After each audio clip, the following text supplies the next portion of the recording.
Hello and welcome to GX, the video series and the podcast. We're here at the World Government Summit 2023, and I have with me Abdallah Abu-Sheikh, who is the CEO of Astra Tech. Abdullah, welcome to the show. How are you? Good, thank you for having me. So we're at the world's largest congregation of government leaders, thinkers, doers, and people who are going to create the future of the world, right? Yeah. How do you feel about this conference so far? So I think over the past few years, the World Government Summit has proved itself as a melting pot of all the capabilities and the bridging conference between government officials that are looking to advance their government systems and creators and creatives that are trying to disrupt. So it has been performing excellently well over the past few years, and it continues to prove itself as a very important event on the world's map.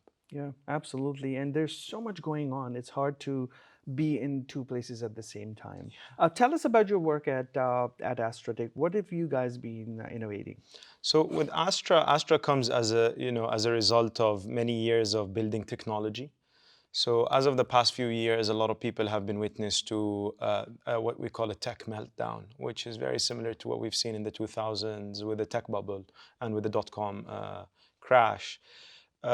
Astra, like I said, was born out of the experience of a lot of people, including myself, who have been very privy to the details of how technology is built and how it's evolving. And what we're trying to do right now is put together the region's first ultra platform that is meant to sit beyond what super platforms have been able to achieve as of to date. And what does that look like in terms of implementation for governments? How can potentially governments leverage it for So different services? there has always been a big gap and a big divide between what citizens or redeemers of government services have had access to and what governments have been able to provide. And this is just due to a lag between government advancement and government technology adoption, and between the speed at which technology has been innovated. So an ultra platform has government at the very center of it in terms of giving citizens and everyday users full access to governmental services through one window. Okay. Do you see, how do you see, or how severe of a problem do you think is uh, kind of the non-uniform way of delivering services, or the distributed nature of, the scattered nature of government services today, right? Yeah. How severe do you see that worldwide or in the region? Okay, so it's twofold, right? Worldwide is very different to what we see in places like the UAE or Singapore or Qatar and Saudi Arabia. Those are very outlier kind of locations. But to touch on the impact of having dispersed government services or slow government services, we can only move as fast as government services can move. So government services are sort of the door holders for any financial or commercial transaction to take place. So if it takes you 6 months to buy a piece of land, it will take you 6 years to build it, and so on and so forth. It will delay job creation, it will delay economic growth, it will delay GDP growth, and it will delay job opportunities as well. When you get to a place where government services can happen faster, those places develop much faster. And case in point, you can look at what Dubai achieved in 20 years. A lot of other countries around the world couldn't achieve in 100 years. And this is due to the fact that we've been adopting a very nimble and agile way of delivering government services to consumers. Right. Let's talk an average resident or a citizen of a country. Let's talk about Dubai right now. Dubai has many, or the UAE in general, I don't want to talk only about Dubai, the UAE in general has many services that are online. Majority of government services are accessible online, and you can, from your marriage license to your passport to your baby's new baby registration, do all of those things. And the approach has been the life cycle approach that, at every point, major point in your life, we will make sure that you get services and they are available. How do you see the trend in the region? Is there that approach in the region as well? So Dubai is obviously ahead, is obviously very advanced in terms of government digitization, but it is still not, I can say Dubai has achieved 10% government digitization. It's not factual that all government services are available online. If you are doing any of the high friction government services, say any transactional Yep. service, doing your visa, doing your whatever, you still have to go stand in line and you Yep. still have to fill in paperwork and you still have to do a lot. So there is a lot of work to be done, but that's still, the UAE is way ahead Yeah. of a lot of other countries where it's completely brick and mortar when Right. you look regionally, and especially when you start looking at other countries in the Middle East or North Africa, you start seeing that those services at a base level are still, you still can't pay your bills online. You still have to go stand in line to pay your bill. Of course. So obviously Dubai is ahead. The region has to take, notice and has to start Yeah. adopting the same. Otherwise, the gap is going to keep growing bigger. Yeah. Yeah. Let me ask you about user experience, right? How important is user experience when delivering government services online or digitally? So I think this is, core to adoption, Yeah. right? You can build as many government services as you want online, and you can push them through however many platforms you want. At the end of the day, if somebody who's 70 years old can't pay their bill, they can't pay their bill. They're not going to adopt the technological advancement.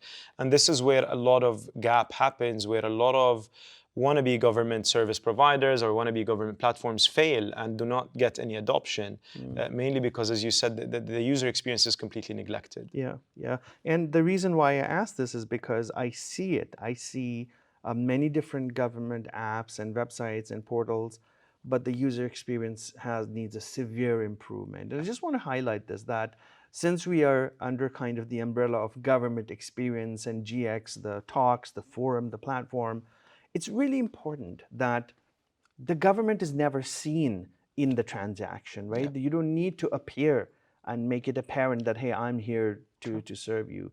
And that making government invisible and frictionless is the magic that I think governments should chase, right? Definitely, definitely. We saw in the post-pandemic world, many governments bank on the work they did during the pandemic for digitization. They created apps and different systems, and they have taken that journey now. They're accelerating on that, and they're building on that.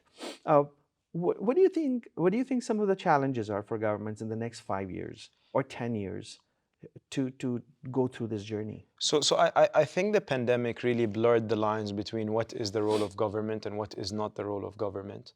But I always relate to the saying, the business of government is to get out of business.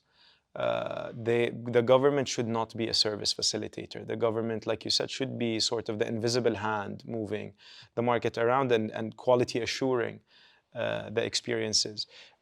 However hard the government tries to build experiences, it will not be as good as the people who have been building experiences for the past 20, 30 Mm, years. For many different considerations, the talent is not attracted as much to building technology for governments as much as it is to build in the private sector. Incentive schemes, there's a lot of know-how that has been built in the private sector that will be hard to mobilize to government.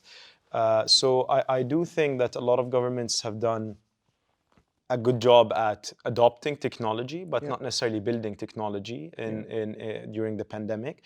And I think that should remain the case. The government should always stay in the backside of things and allow the private sector to be competitive over providing better experiences Mhm, to citizens. mhm. I want to ask you about since you're a new organization, you're a startup, right? You're building something new, powering the future. Talent, should younger generations, talent, people who are looking for careers, should they pursue creating a startup, being part of a startup, right? Yeah. And is there opportunity for technology to create more jobs? Obviously. So I think it's a three-part question. Should the younger people pursue creation? Definitely. I mean, job lines are only getting longer, and most jobs are getting either replaced or enhanced by technology. So if you were adopting the mentality of 100 or 150 years ago, I'm going to graduate and go look for a job, the pool of competition is expanding significantly every year. Is technology going to help people? A lot of people have the fear that technology is going to take their jobs. But what technology simply is going to do is elevate the job standard. You Yeah. are no more going to be a postman. You are going to be somebody who controls an AI algorithm that delivers the post. So it's just about talent elevation. there's going to be a lot more skilled people who are controlling technologies that are doing skilled things, because technology on its own does not really operate. And that's where what you said becomes very important. The only place to learn how to harness those technologies is by joining startups that are either building those things or working around those new technologies. Absolutely. Well, it's been a thrill speaking with you on here at the World Government Summit in Dubai. We're excited for your solution to come out and change how government services are delivered, how governments work, and we wish you all the best. Thank you so much for joining us. Thank you for having me. It's been a pleasure. Thank you for having me. All right. And that's the end of this episode, friends. Please share it with your colleagues, peers, and anybody that you know. This is where government experience lives, and this is the GX series. Thank you.